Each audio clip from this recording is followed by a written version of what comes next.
As with most things in life, the best products take what seems to be a complicated bunch of requirements and reduce them to something very simple and elegant. The Volvo V40 is just such a car. The Swedish company has built a premium 5-door family hatch that looks great, drives well, has an amazing amount of safety equipment built in, and with frugal yet powerful Drive-E engines, makes sense on the balance sheet too. It really is as good as it looks.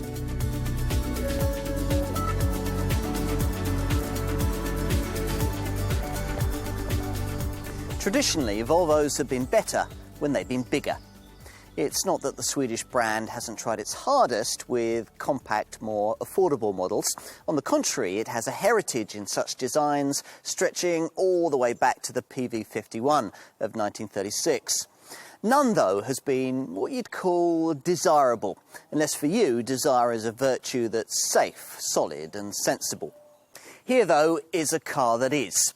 The V40 Premium Family Hatch, launched here in the summer of 2012, then rejuvenated in mid-2014 with the addition of some super frugal Drive-E engines that have created the model range we're going to look at here.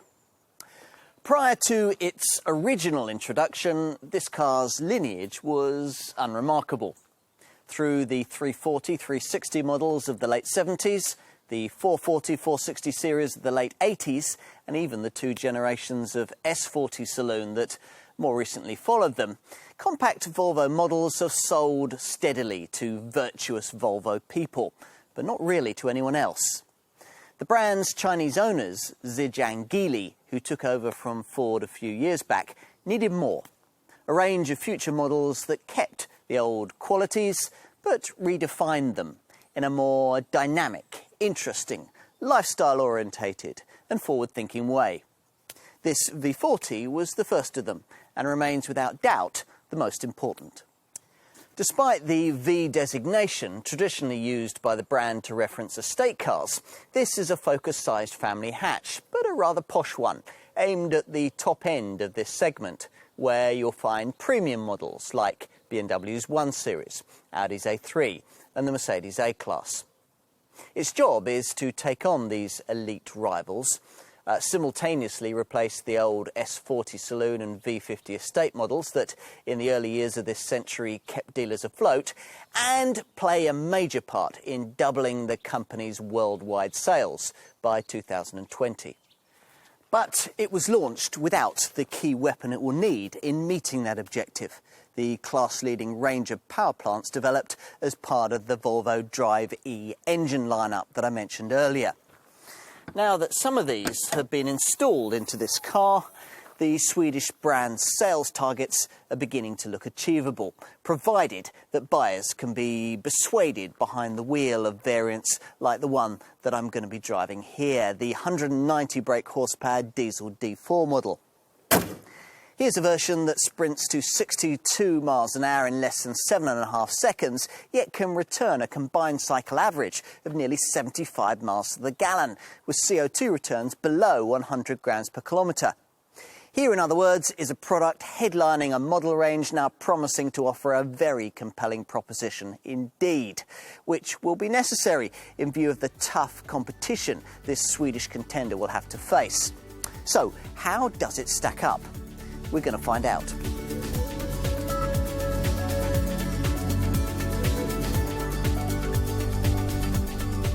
I'm very rarely prescriptive in these films as to which engine buyers should choose in any given model, but here I'm going to make an exception.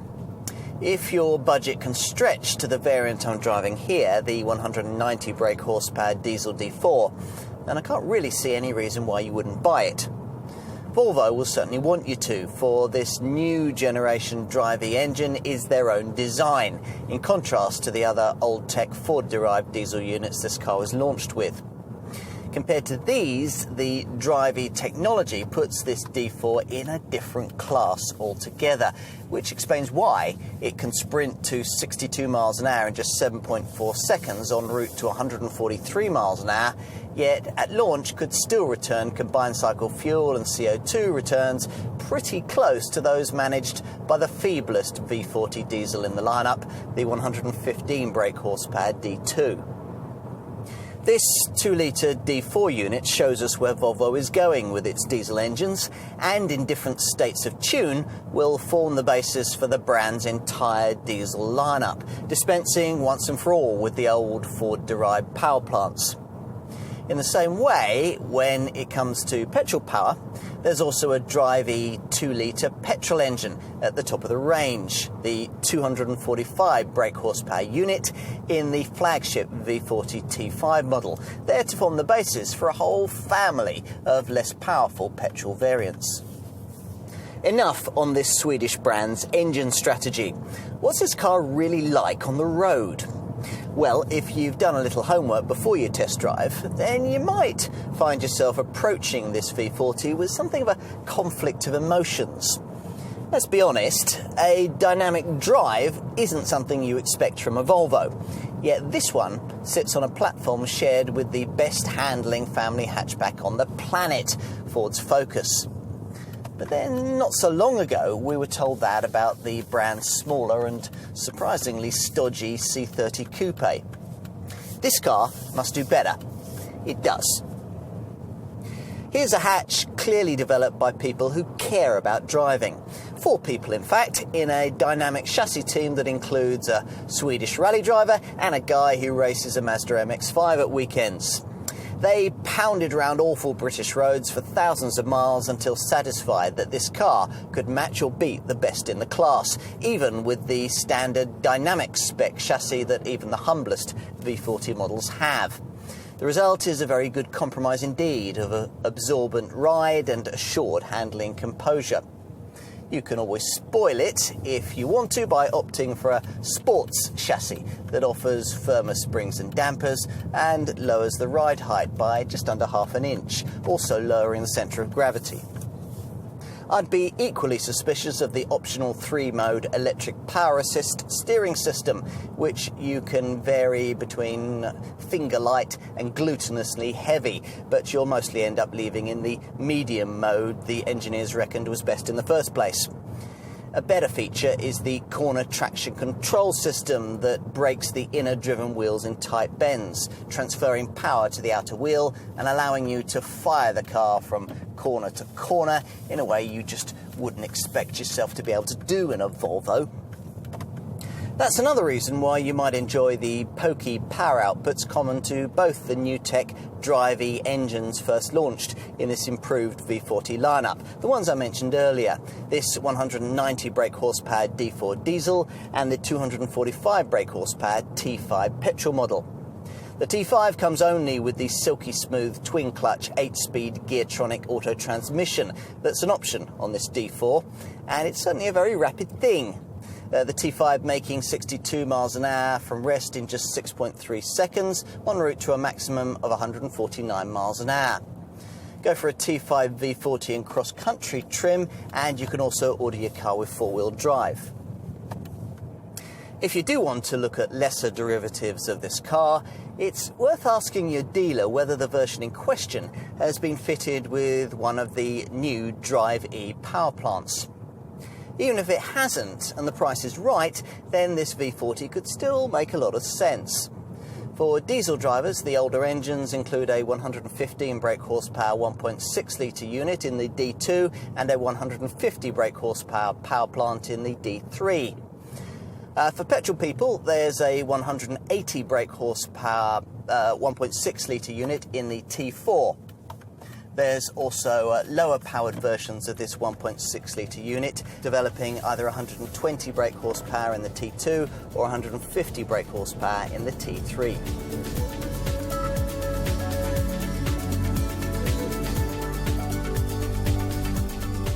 The safer a car is, the safer will be its approach to exterior design. That was once true of small Volvos, but it isn't anymore. In fact, it's precisely because this V40 is good in an accident that it looks so smart. Let me explain. Almost all cars have relatively high bonnet lines so as to leave an under-bonnet void to meet pedestrian impact legislation. But thanks to a unique underbonnet airbag, this car doesn't need to allow for that, so its bonnet line can be much lower, part of a lean, wide, coupe-like stance in a shape very slightly longer and wider than rival BMW 1 Series or Audi A3 models. But one with plenty of cues to Volvo heritage. The familiar V-shaped bonnet, the broad-shouldered look that references the Amazon models of the 50s, the hexagonal tailgate we first saw on the classic P1800 ES coupe that Roger Moore drove on TV in The Saint back in the 60s. The wedge-shaped silhouette and lean-forward stance draws your attention to a front end that I think is particularly elegant, with its heavy creases, sculpted headlamps and a ground-hugging stance, emphasised by a low, wide, high-gloss front grille. American designer Chris Benjamin calls it a 3D piece of art you can drive. Pleasantly different then. An observation equally applicable here in the cabin.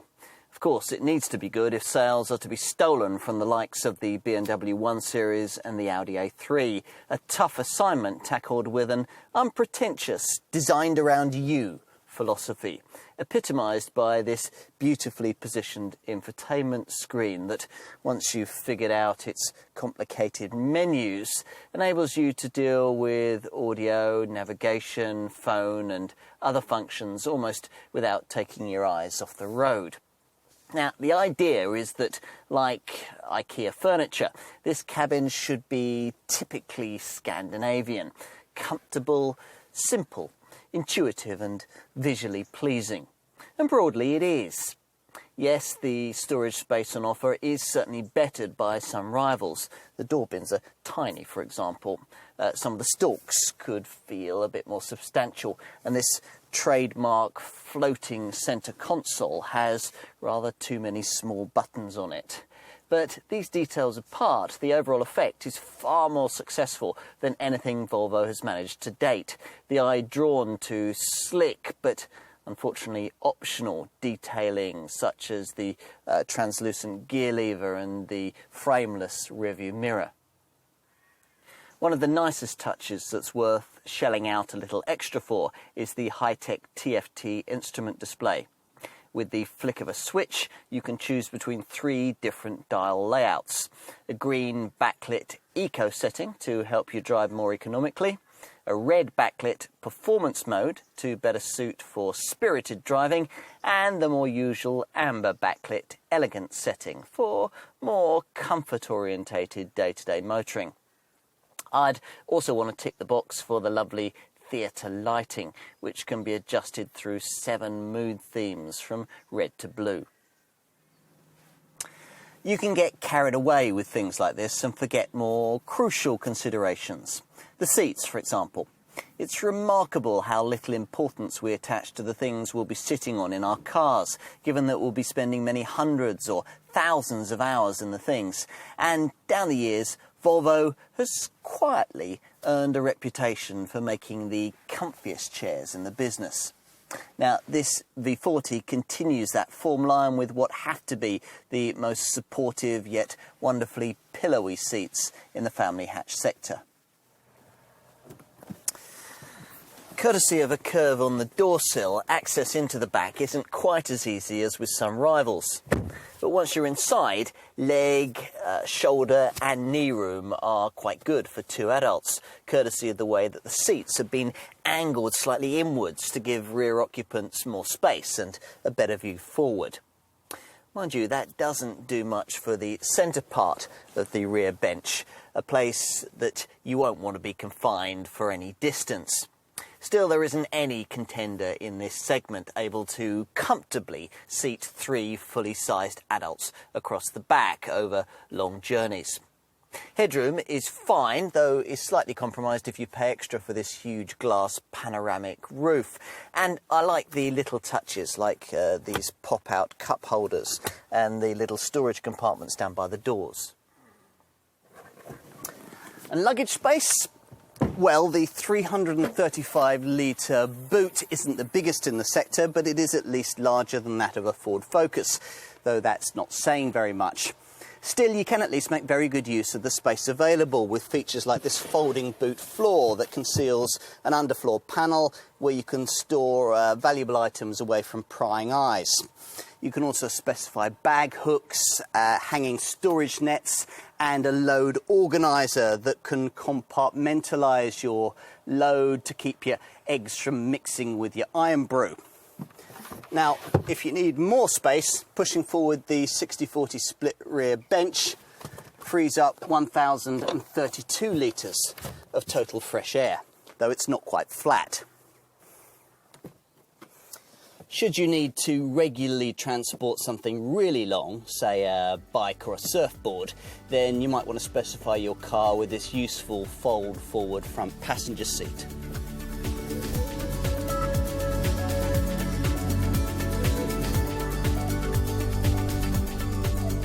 Most V40s will be sold in the £19,000 to £25,000 bracket, though towards the top of the range it is possible to pay well over £30,000 for one. If you opt for this 5-door body shape in lifestyle cross-country guise, the necessary £1,000 premium will add SUV-style elements for what Volvo hopes is a crossover Qashqai class sort of feel. Go for a cross-country model though, and you won't get the option of the lower-order T2 and T3 petrol engines that give a conventional model a reasonably low starting price point. These entry-level petrol power plants will save you around £1,000 to £1,500 over their D2 and D3 diesel counterparts. When it comes to the mainstream V40 lineup, you're looking at a comparable model-for-model premium of around £1,500 over what you'd pay for a mainstream Focus or Astra in the family hatchback sector. It's not these kinds of competitors that Volvo is really targeting with the V40 though. The brand would prefer to be stealing sales from much posher so-called premium compact hatches, cars like the BMW 1 Series, the Audi A3 and the Mercedes A-Class, maybe also Alfa Romeo's Giulietta. That's quite a big ask, as this V40's pricing isn't really much different to any of these cars. What is different, though, are the running cost returns you get as part of the deal with the headlining diesel D4 variant. I've been trying the D4 here, a pokey 190 brake horsepower unit that uses Volvo's latest Drive-E engine technology. And as you might expect, there's a premium to pay for that. You'll need a budget of around £25,000 or more for a V40 D4, or a little more if you want the 8-speed automatic variant. In other words, a not inconsiderable sum, but still quite comparable with the kind of money the posh German brands will ask of you for more powerful diesel versions of the kind of rival models that Volvo wants to compete with here. In comparison to these, a V40 will come better specified too. All variants are equipped with alloy wheels of at least 16 inches in size, electronic climate control that also cools the glove box, plus leather trim for the gear knob and for a steering wheel that has audio controls for an 8-speaker stereo with USB and iPod inputs, operable via the same 5-inch colour screen you can use to set up the Bluetooth connection for your phone. Pay the extra for the rugged cross-country body style I have here, and you get silver roof rails, power folding mirrors, auto wipers, glossy black window trim, and for that SUV look, a contrasting rear bumper with integrated skid plate. Whichever V40 body style you favour, the little touches should please, like the drained ice scraper recess in the driver's door, the body colour washer jet nozzles and the self-closing fuel filler pipe that does away with the need for a fuel filler cap. Allow a little extra for nice features like the frameless rearview mirror, the configurable TFT instrument display, the illuminated gear knob, that's a real nighttime talking point, and the variable power steering. Tempting options include this full-length panoramic glass roof and a thumping 12-speaker top-of-the-line Harman Kardon premium sound audio system with clever so-called Dirac Live sound enhancement software for concert hall-style quality. Beyond that, if you really do have a healthy budget to spend on this Volvo, then you might also want to look at the Volvo inscription program for individual product personalisation, which can add premium soft embroidered leather, not only to the seat facings, but throughout the car.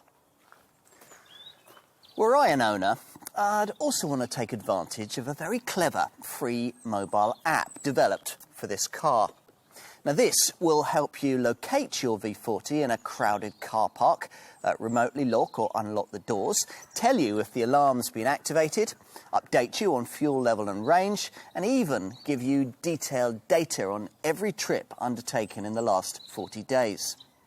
This all comes courtesy of the advanced telematics that drive the Volvo on-call system, operable where satellite navigation has been specified.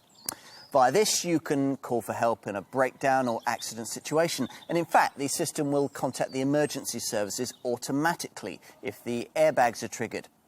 It'll even help the police locate your car if it's stolen. If you think that's clever, then you're exactly the kind of customer your Volvo salesperson will want to target with the high-tech Sensors Connect infotainment system that can now be specified on this car. Here, cloud-based services allow a wide range of features. A few examples? Well, let's start with connectivity. The system has an integrated rooftop antenna and an embedded 3G modem so that you can create a Wi-Fi hotspot in the car.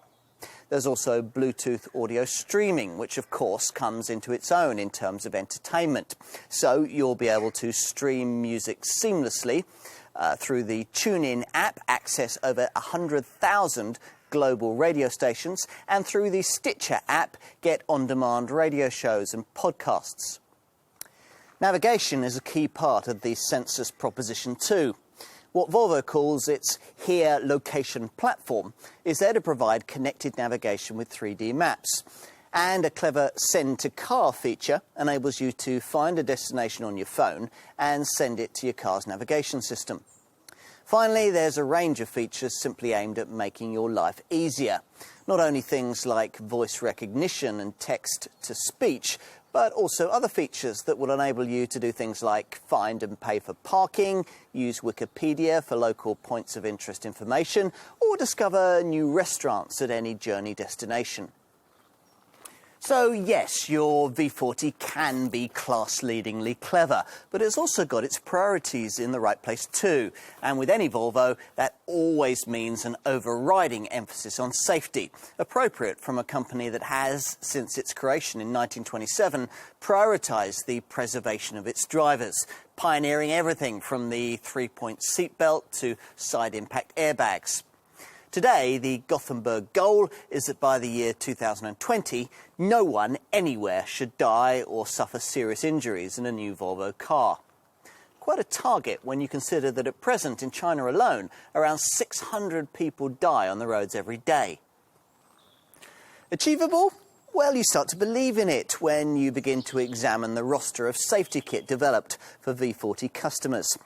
Dual-stage front airbags on both sides, side airbags, a knee bag for the driver, inflatable curtains, Isofix child seat fastenings, a rollover protection system, the WIPS anti-whiplash system, the SIPS side impact protection system, and to hopefully make sure you'll never need any of that, the DSTC dynamic stability and traction control setup, as well as the usual ABS braking assistance, corner traction control, engine drag control to stop the wheels from locking during engine braking on a slippery surface, and even a trailer stability assist system if you fitted a tow bar. The list then goes on and on. Also fitted to all models is a city safety system, there to avoid low-speed urban accidents, courtesy of a radar setup that scans the road ahead, warns you if a collision is imminent, and can even brake for you at speeds of up to 31 miles an hour. But this being a Volvo, you can of course go a lot further than that. I particularly like the cross-traffic alert system that uses radar sensors to alert you to traffic approaching from all sides when you're reversing out of a parking space that the optional Park Assist pilot may well have automatically steered you into. But that's just the start. Spend just under £2,000 extra on the driver support pack and it really will be hard to have an accident. This includes an adaptive cruise control system to automatically keep you a safe distance from the car in front on the motorway.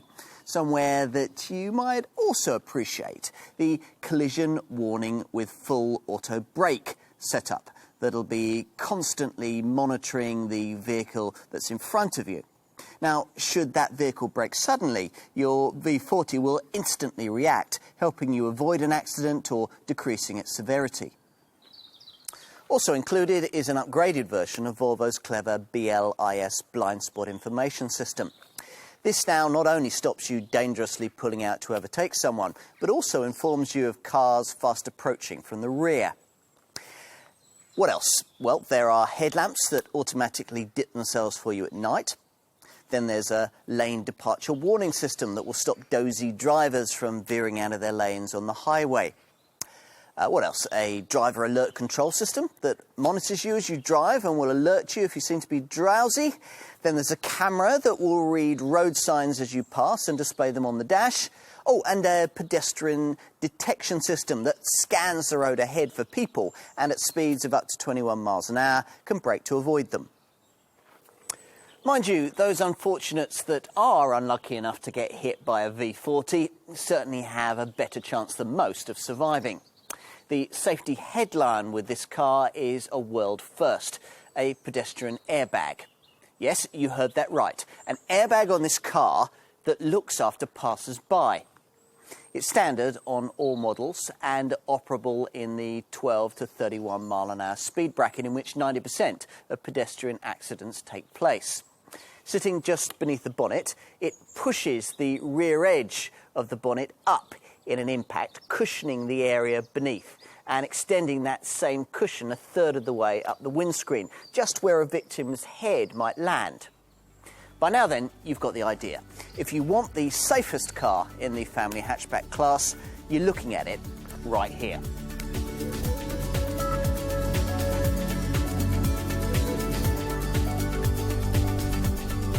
If you want the reason why so many V40 customers will end up buying this drivey D4 diesel variant, then you don't have to look far to find it. This model is capable of a headline grabbing 74.3 miles to the gallon on the combined cycle and a 99 grams per kilometre of CO2 reading. Even with the 8-speed auto gearbox fitted, it can still manage 67.3 miles to the gallon and 109 grams per kilometre. Now, to put that kind of showing into perspective for you, you're getting a car that can better the performance of a hot hatch diesel like Volkswagen's 182 brake horsepower Golf GTD, yet also one that can also equal the frugal running cost returns of a much feebler, eco-minded rival like BMW's 116 brake horsepower 116D efficient dynamics model. One word of warning though, I should point out that these super frugal returns I'm talking about only apply if this V40 isn't fitted with the larger 17, 18 or 19 inch wheels. Bigger sizes like these have quite an impact on those figures, so be warned. It does go the other way though. In Belgium and Holland, you can buy yourself a skinny-tired V40 D4 model that puts out just 85 grams per kilometre of CO2. So, how has Volvo done it? As you would expect, there's fuel-saving electric power steering and a start-stop system to cut the engine when you don't need it, stuck in traffic or waiting at the lights. But the technology goes a lot deeper than that. I won't go into all the technicalities, but the savings have been achieved through things like the reduction of inner friction in the engine, more precise fuel injection, smart heat management, and advanced combustion control, as well as the use of a special fuel pump. Competitors really need to take one of these drivey engines apart and see how it's all been done. When this same technology is applied to petrol power, the results, perhaps inevitably, aren't quite so eye-catching, but are still pretty impressive given the performance levels on offer. In two-wheel drive guise, the auto-only 245 brake horsepower T5 model manages 47.9 miles to the gallon on the combined cycle and 137 grams per kilometre of CO2, which means a hefty £350 tax saving over what an owner would have had to pay with the previous generation T5 engine. Order this engine allied to four-wheel drive in a V40 T5 cross-country model and it still puts out only 149 grams per kilometre of CO2. That's about 20 to 30 grams per kilometre less than a direct petrol automatic competitor like Audi's Q3 2-litre TFSI or BMW's X1 xDrive 20i. If you do want to look at lesser derivatives of this car, I'd say, as I mentioned earlier in this film, that it's worth asking your dealer whether the version in question has been fitted with one of the new Drive-E power plants. Even if it hasn't and the price is right, then this V40 could still make a lot of sense. Let me give you some combined cycle fuel and CO2 figures for the older Ford-derived engines. Diesel drivers will manage 83.1 miles to the gallon and 88 grams per kilometre in the entry-level 115 brake horsepower D2, figures that deteriorate to 65.7 miles to the gallon and 114 grams per kilometre in the 150 brake horsepower D3. Petrol people will manage 53.3 miles to the gallon and 124 grams per kilometre in either the 120 brake horsepower T2 or the 150 brake horsepower T3. Petrol people wanting the 180 brake horsepower T4 model can expect 51.4 miles to the gallon on the combined cycle and 129 grams per kilometre of CO2. And residuals? Well, the public has taken well to the V40, and as such, these are climbing up towards Teutonic levels. Expect an entry-level D4 diesel, for example, still to be worth 50% of its original price after 3 years and 30,000 miles. That's way better than all of the mainstream marques, which will help you justify the premium necessary over them for ownership of this car. As for insurance, well, diesel drivers will be looking at Group 17 for the D2, Group 21 or 22 for the D3, and Group 26 for this D4. Petrol people need to look at Group 19 for the T2, Groups 20 or 21 for the T3. Petrol people wanting the T4 need to look at Group 26 or Group 35 for the T5. Finally, a couple of pieces of really thoughtful cleverness. If you get your V40 specified with the Volvo on-call system, you can also get yourself a downloadable mobile app that puts you in constant touch with your vehicle. Via this, you can check your fuel, request roadside assistance or emergency help, or report your car stolen and have it tracked for easy retrieval. The app will even help you locate your vehicle if you've forgotten where you parked it. And if you lock your keys inside the vehicle, it can remotely unlock the doors for you. Equally thoughtful is the connected service booking system you'll be able to use if your V40 comes specified with the Sensus Connect infotainment system. Via this, your car will know when a service is due and will pre-book itself for a convenient service appointment at your local Volvo dealership. Just one more thing that you won't have to think about.